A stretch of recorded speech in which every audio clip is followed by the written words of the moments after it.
Hello everyone, कैसे हैं आप सभी का स्वागत है विद्यार्थी आईएएस के इस यूट्यूब प्लेटफॉर्म के ऊपर। और आज हम बेसिकली कवर करेंगे क्राउन रूल का जो लास्ट पार्ट है, फ्रॉम द 1919 टू 1947। अब जैसे हमने प्रीवियस क्लास के अंदर बेसिकली हमने फिगर आउट किया था crown rule from the 1858 till the 1909, और 1909 के अंदर कुछ एस्पेरेंट्स से कुछ डाउट थे, तो इसलिए आज क्विक रिकैप करने के बाद देन फ्रॉम द 1919 1947 को हम कवर करेंगे। Got it.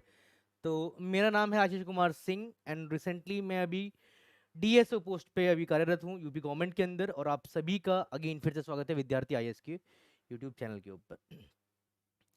तो सबसे पहले हम बात करते हैं एक जो क्विक रिकैप है 1909 का। ध्यान दीजिएगा, इसी एक्ट को हम मोरले मिंटो रिफॉर्म के नाम से भी हम जानते हैं, ये ध्यान दीजिएगा।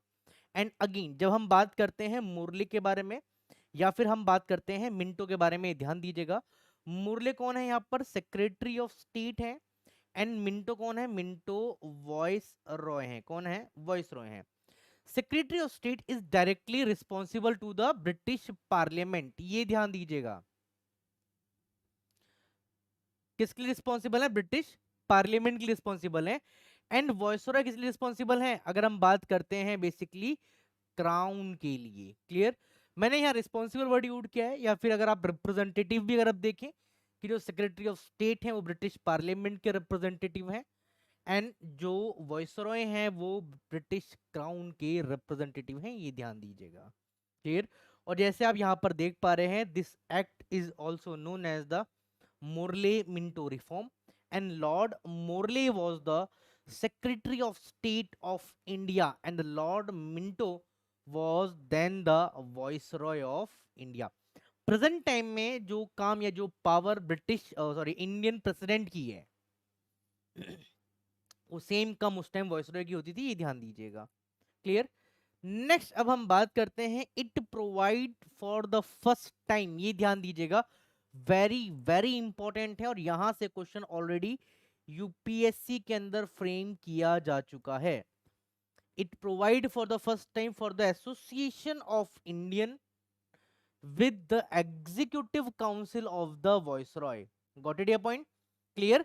And the Satyendra Prasad Sinha became the first Indian to join the viceroy executive council as an, and he was appointed as, again ये जो टर्म है ये ध्यान दीजिएगा कि कभी कभी अपॉइंटेड और इलेक्टेड के ऊपर कभी कभार जो डिलेमा है वो बन जाता है, तो इनको अपॉइंट किया जाता है as an law member. Clear.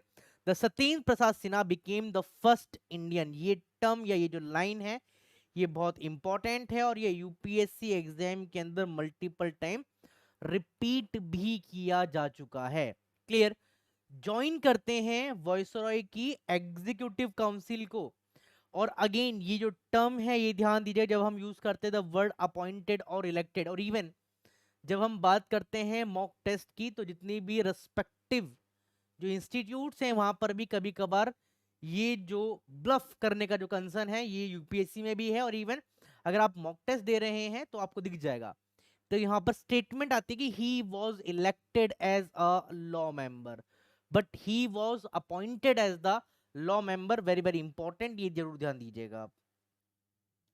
Got it, yes और नो। तो ये थोड़ा सा आप देख सकते हैं ये लॉ, और थोड़ा सा एक और एनिमेशन, और आपको यहाँ पर और जो क्लैरिटी है वो हो जाएगी। Got it a point, yes और नो, शॉट इट। नेक्स्ट अब हम बात करते हैं वोटिंग के बारे में। किसके बारे में बात करते हैं यहाँ पर, वोटिंग के बारे में बात करते हैं।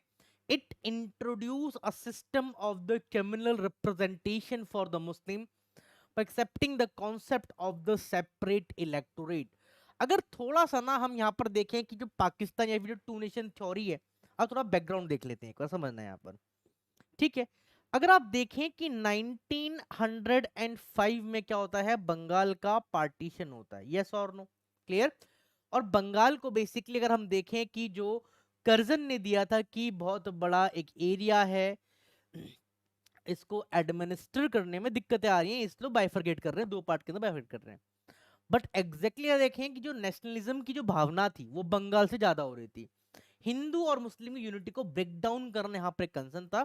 और 1906 के अंदर आप देखें तो मुस्लिम लीग का फॉर्मेशन हो जाता है, तो मुस्लिम लीग का फॉर्मेशन हो जाता है। फिर यहीं पर हम एक चीज देखें कि 1909 के अंदर जो सेपरेट इलेक्टोरेट किसके लिए, मुस्लिम्स के लिए, वो आ जाता है आपका, ये भी ध्यान दीजिएगा। क्लियर। एंड 1916 के अंदर जो कांग्रेस है बेसिकली लखनऊ पैक्ट के अंदर मुस्लिम्स के लिए जो सेपरेट इलेक्टोरेट है इसको बेसिकली मान लेते हैं।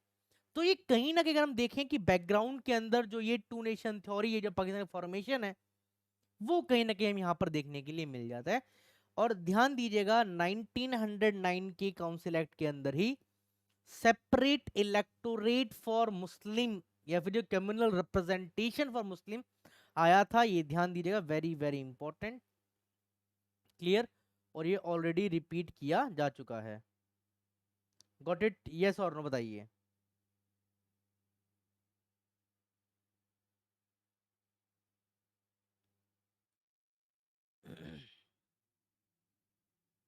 ठीक है, तो ये आप यहाँ से आपको जो और क्लैरिटी है वो आपको हो गई होगी।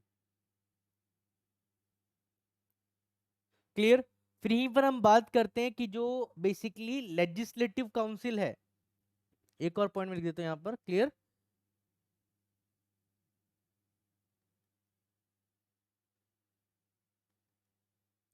बोथ अगर हम बात करते हैं सेंटर प्लस एवन जो प्रोविंशियल्स है, वो क्या होता है, इनका इन साइज क्या होता है यहाँ पर, इंक्रीज होता है, ये ध्यान दीजिएगा। क्लियर। और ये भी आया हुआ है। और कितने मेंबर, 16 टू 60 मेंबर क्या होते हैं आपके, वो स्ट्रेंथन किए जाते हैं, ये ध्यान दीजिएगा। Got it, shot it. तो ये जरूर ध्यान दीजिएगा। अब आई थिंक मेरे हिसाब से जो डाउट था वो क्लियर हो गया होगा 1909 का। अब हम बात करते हैं गवर्नमेंट ऑफ इंडिया एक्ट 1919 के बारे में। क्लियर। थोड़ा सा अगर इसका बैकग्राउंड देखें कि 20 अगस्त 1917 में ब्रिटिश गवर्नमेंट डिक्लेयर करती है first time objective for the gradual introduction for responsible government of India. Clear. तो अगर टर्म आता है, ये ध्यान दीजिएगा, किसके बारे में, जब हम बात करते हैं ग्रेजुअल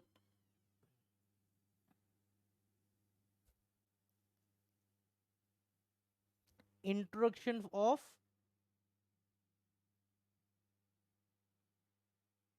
रिस्पॉन्सिबल गवर्नमेंट, तब आप बात करेंगे 1919 के बारे में, ये जरूर ध्यान दीजिएगा। और ये जो कंसर्न है ये basically UPSC, CDS and CAPF assistant commandant के अंदर जो एग्जाम्स हैं उसमें देखने के लिए मिल चुका है। Clear. And government of India act 1919 enact हुआ था। क्लियर। और ये फोर्सफुली इंप्लीमेंट होता है फ्रॉम द 1921। और इस एक्ट को हम मॉन्टेग्यू क्लैम्सफोर्ड रिफॉर्म के नाम से भी हम जानते हैं। अगेन द कंसर्न मैंने बताया किसके बारे में, मॉन्टेग्यू क्लैम्सफोर्ड रिफॉर्म के नाम से हम जानते हैं। देखो रिफॉर्म्स नाउ। अब अगेन मॉन्टेग्यू कौन होंगे यहाँ पर, सेक्रेटरी ऑफ स्टेट होंगे। एंड लॉर्ड क्लैम्सफोर्ड कौन होंगे, ध्यान दीजिएगा, ये हैं वॉइस रॉय ऑफ इंडिया। कौन है ये, वॉइस रॉय ऑफ इंडिया है, ये ध्यान दीजिएगा। क्लियर। और यहां पर दिया है कि this act is also known as the Montagu Chelmsford reform and the Montagu was the secretary of state for India and lord Chelmsford was the viceroy of India. Got it, a point, yes और no, shot it. And it further divided, again ये सबसे important point है कि इन्होंने क्या करा कि जो सेंट्रल कंट्रोल है आपका प्रोविंसेस डेमोक्रेटिंग करते हैं, separating the provincial subject and central subject अगर हम बात करते हैं यहाँ पर। क्लियर। उसी को ही यहाँ पर और बाइफरगेट किया गया। It further divided the provincial subject into the two parts, transfer and reserve subject. अब अगेन यहाँ पर देखिए just like lieutenant governor and chief ministers जो हैं आपके, एंड जैसे आरबीआई हो गया आपका, तो ये आपको और जो आपको आइडिया लग जाएगा। ठीक है। अब कभी कभार क्वेश्चन ये आता है कि भाई कौन कौन सा रिजर्व सब्जेक्ट है, कौन सा ट्रांसफर सब्जेक्ट है, कौन किसके लिए रिस्पॉन्सिबल है और कौन नहीं है, ये ध्यान दीजिएगा। सबसे पहले हम बात करते हैं प्रोविंशियल सब्जेक्ट में रिजर्व सब्जेक्ट के बारे में। Clear. Administered by the governor aided of minister. Clear. And जो लेजिस्लेटिव काउंसिल होगी, अपर हाउस क्या होगा, वो उसके लिए रिस्पॉन्सिबल होगा, is responsible. Clear, very very important, ये टर्म ध्यान दीजिएगा यहां पर। Shorted, and the governor with the aid of Mr. responsible to the legislative council, and the reserve subject on the other hand were to be administered by the governor and his executive council without being responsible again। अब हम बात करते हैं transfer के लिए। Clear, अब transfer subjects के अंदर आप एक देखें, administered by the governor, executive council, ये तो ठीक है। यहां पर किसके लिए, यहां पर मिनिस्टर रिस्पॉन्सिबल है, यहां पर एग्जीक्यूटिव काउंसिल रिस्पॉन्सिबल है। एंड जो यहां पर डिफरेंशिएट आता है कि रिजर्व सब्जेक्ट के अंदर लेजिस्लेटिव काउंसिल क्या है, कंप्लीटली रिस्पॉन्सिबल है, एंड ट्रांसफर सब्जेक्ट के अंदर लेजिस्लेटिव काउंसिल क्या है, वो नॉट रिस्पॉन्सिबल है। गॉट इट, क्या है वो, नॉट रिस्पॉन्सिबल है। और इसी को क्या बोलते हैं, इसी को डुअल सिस्टम या फिर दयारकी भी बोलते हैं। क्या बोलते हैं, दयारकी भी बोलते हैं। तो दयारकी अगेन, अब हम कहां पढ़ रहे हैं, प्रोविंशियल्स के अंदर पढ़ रहे हैं। तो यहां से एक चीज ध्यान दीजिएगा, 1919 के अंदर जो दयारकी है वो कहां पर, वो प्रोविंसेस के अंदर इंट्रोड्यूस की जाती है, ना कि सेंटर के अंदर। Clear, the term derived from the Greek diarchy which means the dual rule। Clear, ये ध्यान दीजिएगा। और ये जो एक्सपेरिमेंट है वो लार्जली क्या होता है, अनसक्सेसफुल होता है, और 1935 के अंदर इसी डायरकी को इंट्रोड्यूस किया जाता है, कहां पर, सेंटर के अंदर। क्लियर, फिर हम बात करते हैं यहां पर एक पॉइंट और ध्यान दीजिएगा, it introduce for the first time by cameralism, मतलब दो सदन की जो प्रणाली होती है, अपर हाउस और लोअर हाउस हो गया, and the direct election in the country. I think ये एक पॉइंट यहां पर दिया था, transfer subject were to be administered by the governor and to the legislative council, ये हमने भी फिगर आउट किया था। क्लियर, इसे डुअल गवर्नमेंट बोलते हैं। Montagu reform, central legislature and provincial. और 1919 के अंदर जो दायरकी है, क्या है, दायरकी है, वो ओनली कहां पर, प्रोविंसेस के अंदर ही इंट्रोड्यूस की जाती है, ये ध्यान दीजिएगा। Clear, and it introduce for the first time bicameral, मतलब यूनिकैमरल और बाइकैमरल। बाइकैमरल मतलब जहां पर दो सदन की प्रणाली, जैसे हम बात करते हैं पार्लियामेंट के बारे में। पार्लियामेंट क्या है, पार्लियामेंट में दो हाउस है, एक लोकसभा है और राज्यसभा है। जैसे यूपी हो गया, यूपी में क्या है, विधानसभा भी है और विधान परिषद भी है। क्लियर, अब जैसे हम ले लेते हैं आपका, सब सपोज करो गोवा के लिए। अब गोवा में क्या है, गोवा में केवल लेजिस्लेटिव असेंबली है एंड गवर्नर, मतलब वहां पर एक हाउस है। तो जहां पर एक हाउस है वो यूनिकैमरल है, और जहां पर दो हाउस है वो बाइकैमरल है। अब यहां पर एक टर्म और दिया है, डायरेक्ट इलेक्शन। अब डायरेक्ट इलेक्शन मतलब क्या होता है, जहां पर आम जनता मतदान करती है, पार्टिसिपेट करती है, कहां पर, इलेक्शन के अंदर, कैसे, वोट के माध्यम से, उसको बोलते हैं डायरेक्ट इलेक्शन। जैसे एग्जांपल के लिए हो गया, लोकसभा का चुनाव हो गया। एग्जाम्पल के लिए अगर हम बात करें, लेजिस्लेटिव असेंबली का इलेक्शन हो गया। एग्जाम्पल के लिए अगर हम बात करते हैं, म्युनिसिपैलिटी एंड पंचायत का इलेक्शन हो गया, इसको हम बोलते हैं डायरेक्ट इलेक्शन। इनडायरेक्ट के अंदर जहां पर जनता के द्वारा जो रिप्रेजेंटेटिव इलेक्ट हुए वो पार्टिसिपेट करते हैं। एग्जाम्पल के लिए राज्यसभा के इलेक्शन के अंदर, एग्जाम्पल के लिए प्रेसिडेंट ऑफ इंडिया के इलेक्शन के अंदर। क्लियर, तो ये पॉइंट थोड़ा ध्यान दीजिए, और एग्जाम शॉर्टेड ये पॉइंट, तो ये क्लैरिटी होगी। डायरेक्ट इलेक्शन यहां पर आम जनता पार्टिसिपेट करती है, किसके, इन फॉर्म ऑफ मतदान के अंदर। ठीक है, वही आपको यहां पर और जो क्लैरिटी है आप देख सकते हैं कि जनरल इलेक्शंस हैं आपके, और फिर यहां पर हम देखें, क्लियर, राज्यसभा अगर आप देखें कि यहां पर कैंडिडेट लिस्ट जो है, तो ये आपको समझना, ये इलेक्शन क्या समझा दिया हमने। शॉर्टेड, यहीं पर हम बात करते हैं, आपको एक टर्म बहुत ज्यादा देखने के लिए मिला होगा यहां पर। Clear, it provided for the establishment of the public service commission. Clear, shorted, and अगर आपसे पूछा जाए, ये ध्यान दीजिएगा, मैं यहां पर एक स्टेटमेंट मेंशन है, हाँ ये देखिए, it provided for the establishment of a public service commission, hence a central public service commission was set up in 1926 for recruiting the civil servants. Clear?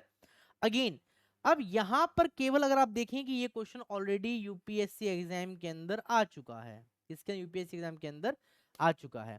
और क्या पूछता है यहां पर कि पब्लिक सर्विस कमीशन के स्टैब्लिशमेंट के लिए कौन सा एक्ट में आया था। अब हम दिमाग में आता है 1935, बट वहां पर जो सब सर्विस कमीशन है वो फेडरल है, प्रोविंशियल है और जॉइंट है।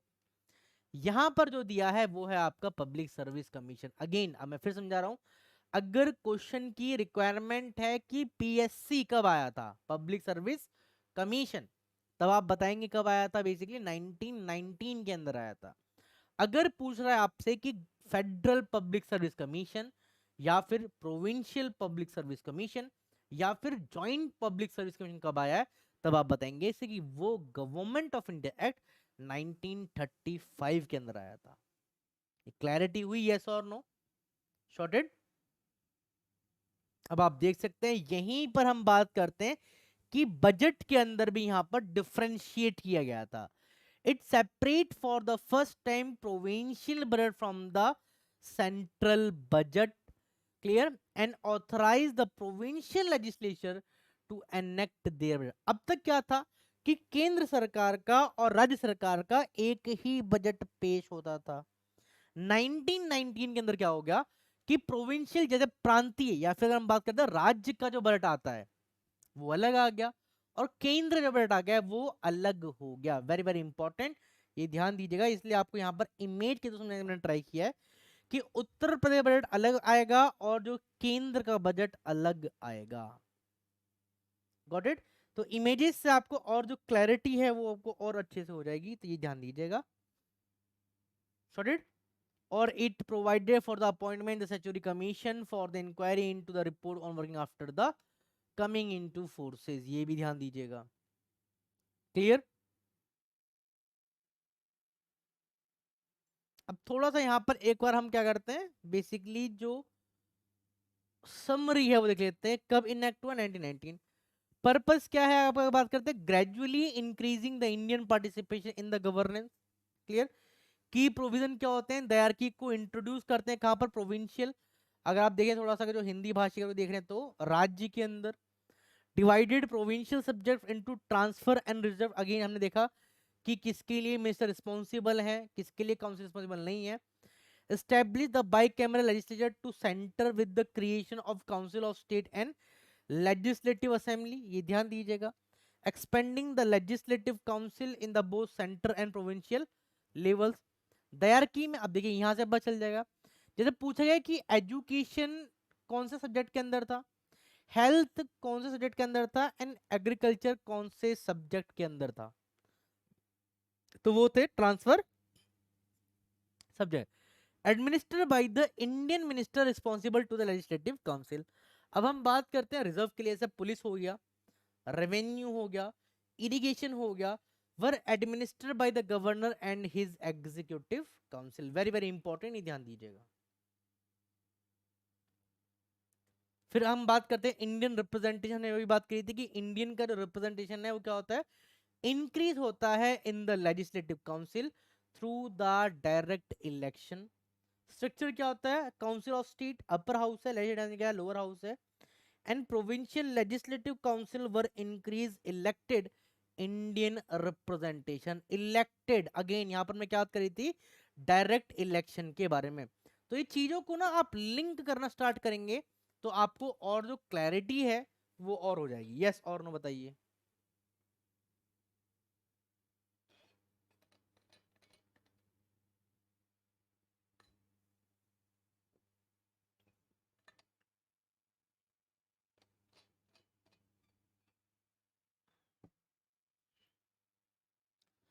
सिग्निफिकेंस क्या है, marked a significant step toward the self governance and increase the Indian involvement in the administration. Introduce a system of the shared governance. Again ये टर्म ध्यान दीजिएगा, ये बेसिकली जो टेरिटोरियल आर्मी का जो एग्जाम है वहां पर एक टर्म मेंशन थी कि कौन से एक्ट के अंदर सिस्टम को इंट्रोड्यूस किया था शेयर्ड गवर्नेंस का, British official and the Indian minister.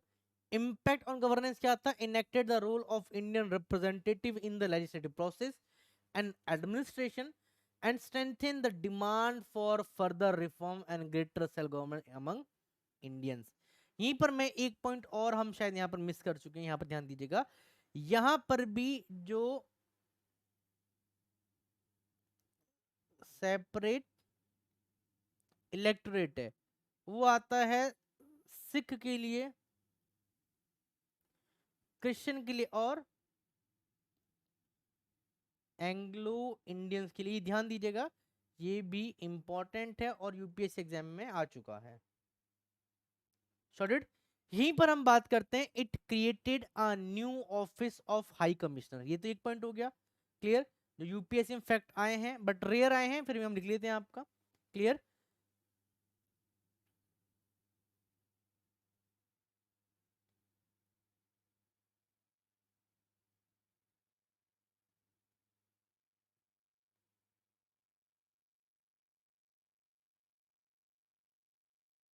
कहां पर होता है आपका? लंदन में स्टेब्लिश किया जाता है, ध्यान दीजिएगा। सॉर्टेड पॉइंट, यस और नो? कभी कभी कंफ्यूजन होता है, यहाँ पर यूरोपियन लिख देते हैं आपका, ठीक है, ये ध्यान दीजिएगा। Got it. चलिए अब हम बात करते हैं जो सबसे इंपॉर्टेंट एक्ट है, गवर्नमेंट ऑफ इंडिया एक्ट 1935 के लिए। अब अगेन यहां से मैं आपको एक क्वेश्चन बता देता हूं। अगर आपसे पूछा जाए एग्जाम के अंदर कि कौन सा act mini constitution of India है, तो हम बताएंगे गवर्नमेंट ऑफ इंडिया एक्ट 1935, ठीक है। अगर आपसे पूछा जाए कि कौन सा amendment, which amendment is also known as the mini constitution of India, तब हम बताएंगे 42nd constitutional amendment act of the 1976। Clear, yes और नो? बताइए, ये पॉइंट क्लियर हो गया। अब अगर हम बात करते हैं गवर्नमेंट ऑफ इंडिया एक्ट 1935 के बारे में, the act marked a second milestone toward a complete responsible government in India, or it was lengthy and detailed document having 321 sections and 10 schedules. Again 10 अनुसूची। क्लियर, ये क्लियर हो गया, shorted. चलिए अब यहां पर अगर हम एक चीज देखें तो किस बारे में बात कर रहे हैं। अब तो सबसे पहले हम बात कर रहे हैं जो 7th शेड्यूल के अंदर प्रेजेंट टाइम में हम पढ़ते हैं, डिफरेंट टाइप ऑफ लिस्ट के बारे में।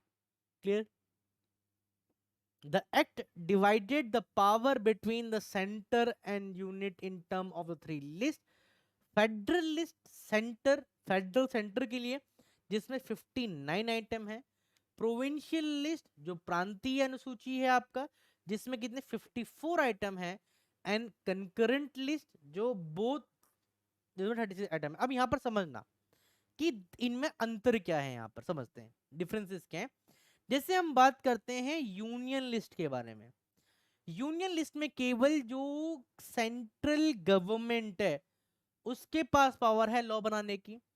फिर हम बात करते हैं प्रोविंशियल लिस्ट के बारे में या फिर स्टेट लिस्ट के बारे में, जहां पर स्टेट गवर्नमेंट के पास पावर है कानून बनाने की। और फिर जब हम बात करते हैं कनकरेंट के बारे में, मतलब जहां पर बोथ सेंटर प्लस स्टेट के पास पावर है लॉ बनाने का, ये ध्यान दीजिएगा। क्लियर। और इन केस अगर कोई ऐसा और सब्जेक्ट जो रेस्ट इन लिस्ट में नहीं आता है, वो आता है रेसिडुअरी लिस्ट के अंदर, जिसके पास पावर, किसके पावर है, यहाँ पर पार्लियामेंट के पास पावर है उसके ऊपर लॉ बनाने की। क्लियर। 1935 के अंदर it abolish dyarchy in the provinces and introduce provincial autonomy in the place. Clear. And the provinces were allowed to act as an autonomous unit of administration in their defined sphere. Got it? समझ में आ गया point? इसको बोलते दयारगी। Clear, ये हो गया proper ban, कहां पर, प्रोविंसेस के अंदर। और इसके बदले प्रोविंशियल ऑटोनॉमी को यहां पर क्या गया था, इसको इंट्रोड्यूस किया था। ये स्टेटमेंट ध्यान दीजिएगा। एंड जो प्रोविंशियल यूनिट्स हैं ये क्या बनेंगे अपने आप में, एक ऑटोनॉमस यूनिट तौर पे काम करेंगे अपने एडमिनिस्ट्रेशन, जहां पर भी इनके डिफाइंड स्पेयर्स हैं, ये ध्यान दीजिएगा। Got it.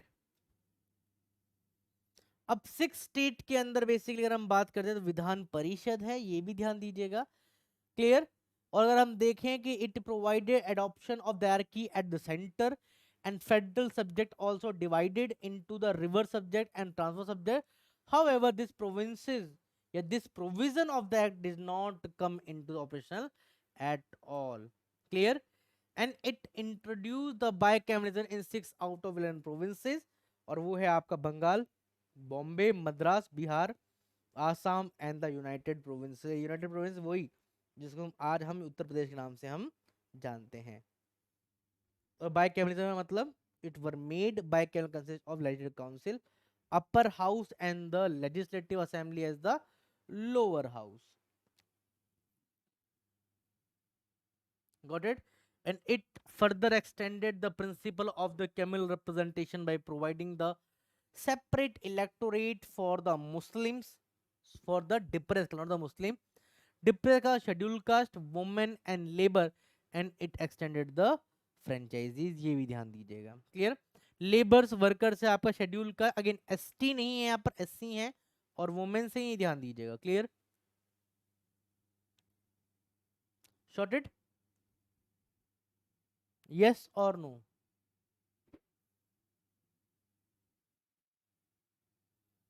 अब यहाँ पर कुछ इमेजेस आएंगी आपके। It provided for the establishment of RBI to control the currency and credit of the country, very very important, ये ध्यान दीजिएगा। क्लियर। जब भी हम बात करते हैं आरबीआई के लिए, और ये क्वेश्चन ऑलरेडी यूपीएससी एग्जाम के अंदर आ चुका है। नेक्स्ट हम बात करते हैं, it provided for the establishment of the federal public service commission. Clear. जो यहाँ पर मैं देख रहा हूँ एफपीएससी, जो प्रेजेंट टाइम में क्या आज की डेट में यूपीएससी है आपका। क्लियर। पीपीएससी प्रोविंशियल पब्लिक, जो आज है आपका state public service commission, and JPSC क्या है, कॉमन है आज भी। क्लियर। फॉर 2 और मोर प्रोविंसेस, तो आप देख सकते हैं यहाँ यूपीएससी है आपका और ये यूपीपीएससी है। क्लियर। तो उत्तर प्रदेश लोक सेवा आयोग, ये क्या है, ये provincial public service commission. Clear. And जो यूपीएससी है, यूनियन पब्लिक, जो उस टाइम कहता है फेडरल पब्लिक, इन सब के बारे में जो स्टैब्लिशमेंट है वो सब आया था कब, आपका गवर्नमेंट ऑफ इंडिया एक्ट 1935 के अंदर। क्लियर। और यहीं पर हम बात करते हैं एक और पॉइंट के बारे में, जो कि है supreme court, and it provided for the establishment of a federal court which was set up in the 1937। अब थोड़ा सा यहाँ बैकग्राउंड देखते हैं। देखिए 1773 में सुप्रीम कोर्ट का स्टैब्लिशमेंट होता है कहां पर, कलकत्ता के अंदर। कहां पर, कलकत्ता के अंदर होता है आपका। क्लियर। 1911 के अंदर, 1011 के अंदर जो कैपिटल है ब्रिटिशर्स की क्या होती है, वो ट्रांसफर होती है कहां पर, दिल्ली के अंदर, ये ध्यान दीजिएगा।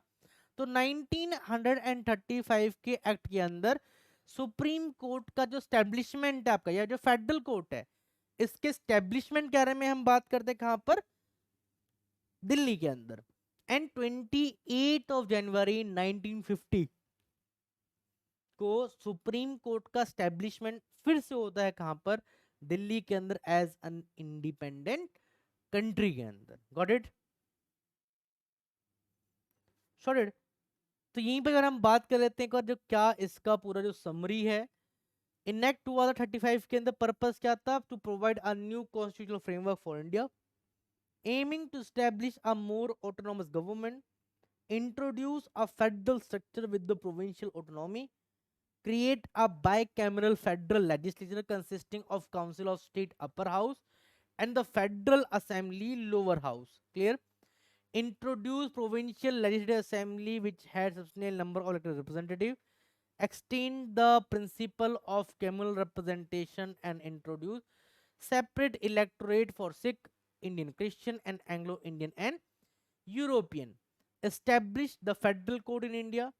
फेडरल स्ट्रक्चर में अगर हम देखें, federation was the consist of British Indian provinces and princely state, and princely state were gave the option to join the federation, ये ध्यान दीजिएगा। क्लियर। एंड ऑटोनॉमी में अगर हम बात करें, provincial were granted autonomy and the power to legislate on all matters except those reserved for the federal legislature, and provincial legislature were given more power and increase the representation, ये भी ध्यान दीजिएगा, ठीक है। लास्ट एक्ट आता है Indian independence act of the 1947।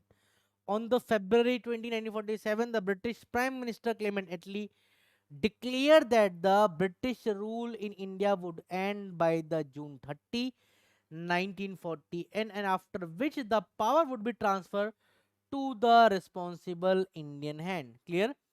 And अगर हम बात करते हैं ये जो अनाउंसमेंट होती है आपका, clear, were followed by the agitation by the Muslim League demanding the partition of the country, clear।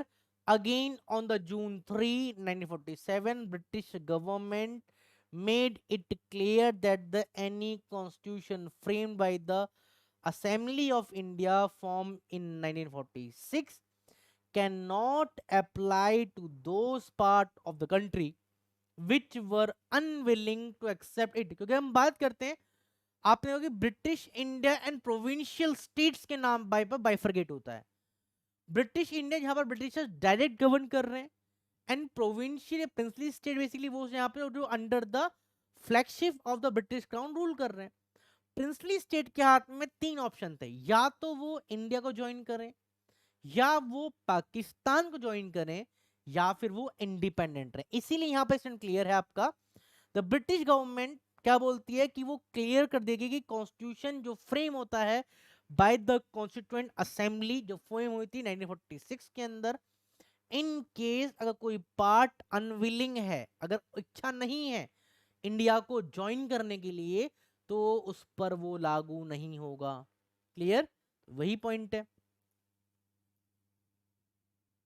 And this announcement was followed by the edition by the Muslim League demanding the partition of the country, clear, and it proclaimed the lapse of the British paramountcy over the Indian princely state। ये ध्यान दीजिएगा, shorted,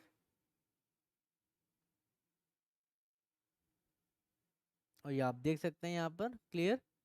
And it granted freedom to Indian princely state either join dominion of India, either join dominion of Pakistan or remain independent, clear। Shorted ये point, yes और no. तो ये था basically, हम बात करते हैं, और इसी को हम Indian independence act July 1847, purpose to provide the partition of British India into two independent dominion, India and Pakistan, ended the British rule in India, declared the independence of Indian Pakistan and August 15, 1947, established the division of British India into the two new sovereign dominion. अब sovereign मतलब क्या है कि कोई भी external authority control नहीं करेगी, and वो जो डोमिनियन है आपका, वो अपने इंटरनल और एक्सटर्नल रिलेशंस को, अफेयर को मैनेज करने के लिए फ्री है। Provided for the appointment of a governor general and each dominion, granted legislative sovereignty to the assembly of both dominion.